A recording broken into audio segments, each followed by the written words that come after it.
ایک بات بڑی ضروری ہے، وہ میں نے آپ سے ضرور کرنی ہے۔ ایک آیت ہے قرآن پاک کی سورت بقرہ پہلا سپارہ آیت نمبر 120۔ اللہ تعالیٰ نے ایک حد بیان کر دی، فرمایا وَلَن تَرْضَىٰ عَنْكَ الْيَهُودُ وَلَا النَّصَارَىٰ حَتَّىٰ تَتَّبِعَ مِلَّتَهُمْ۔ فرمایا یہ یہودی اور عیسائی تم سے ہرگز راضی نہیں ہوں گے۔ یہ قرآن ہے اور سادہ ترجمہ تفسیر کی بھی ضرورت نہیں۔ یہ معاہدے کر لیں، محبت کے وعدے کر لیں، یہ تم سے راضی نہیں ہوں گے۔ کب راضی ہوں گے؟ حتی تتبع ملتہم، یہاں تک کہ تم ان کے دین کی پیروی کرنے لگ جاؤ۔ میرا جب پہلی دفعہ پاسپورٹ بنا تو میں نے سارا پڑھا، کتابیں پڑھنے کا شوق تھا شروع سے۔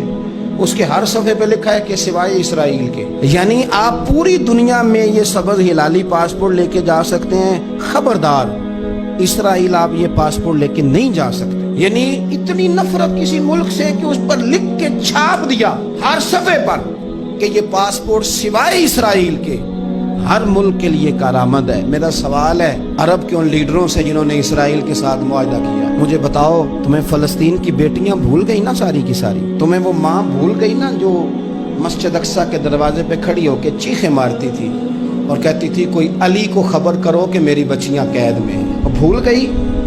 تمہیں وہ بہن بھول گئی نا جس پر شراب کی بوتل انڈیڑتے تھے اسرائیل کے فوجی؟ وہ آپ کو ابھی بھی ویڈیو مل جائے گی۔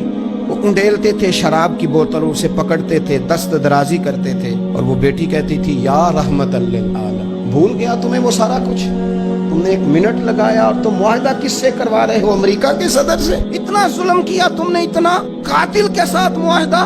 کیا سمجھتے ہو فلسطین والوں کا کوئی والی وارث نہیں؟ سنو، میرے رسول کریم صلی اللہ علیہ وسلم نے فرمایا میرا کوئی مالدار امتی دنیا سے چلا جائے، پیسے جائیدادیں چھوڑ کے جائے تو اس کی اولاد میں بانٹ دینا، لیکن اگر اس کے ذمہ قرضہ ہو تو میرے پاس آ جانا، میں اپنے امتی کا قرض ادا کروں گا۔ جس کا کوئی وارث نہیں ہوتا مدینے والا اس کا وارث ہوتا ہے، میں قرض دوں گا اپنے امتی کا۔ کیا سمجھتے ہو فلسطینی لاوارث ہے؟ صبح قیامت نبی پاک تم سے سوال کریں گے، تمہیں اللہ کے حضور حاضری دینی ہے۔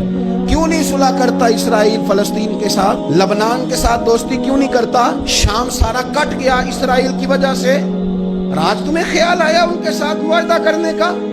ہمیں سبق پڑھاتے ہو، خدا سے ڈرو۔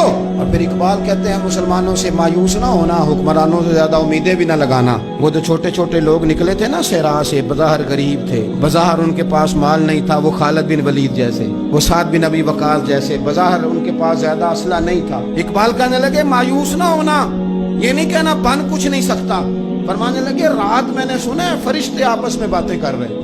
واہ اقبال، تیرا بھی انداز کتنا نرالا ہے۔ کہنے لگے رات فرشتے آپس میں باتیں کر رہے تھے، میں نے سن لی ہیں۔ بھلا وہ کیا کہہ رہے تھے؟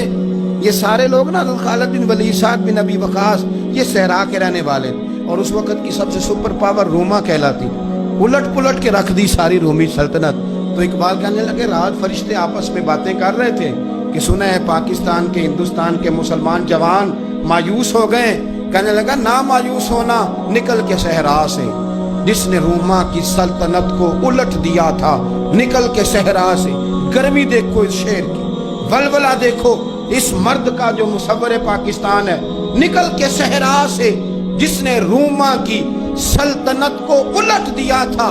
سنا ہے میں نے یہ قدسیوں سے، وہ شیر پھر ہوشیار ہوگا۔ وہ کل باتیں کر رہے تھے کہ بہت سارے ان میں سے پھر جاگ گئے اور بڑی جلدی وہ بلاک بنائیں گے۔ سنا ہے میں نے یہ قدسیوں سے کہ وہ شیر پھر ہوشیار ہوگا، وہ آئے گا میدان میں، نکلے گا، اور انشاءاللہ یہی چراغ جلے گا تو روشنی ہوگی۔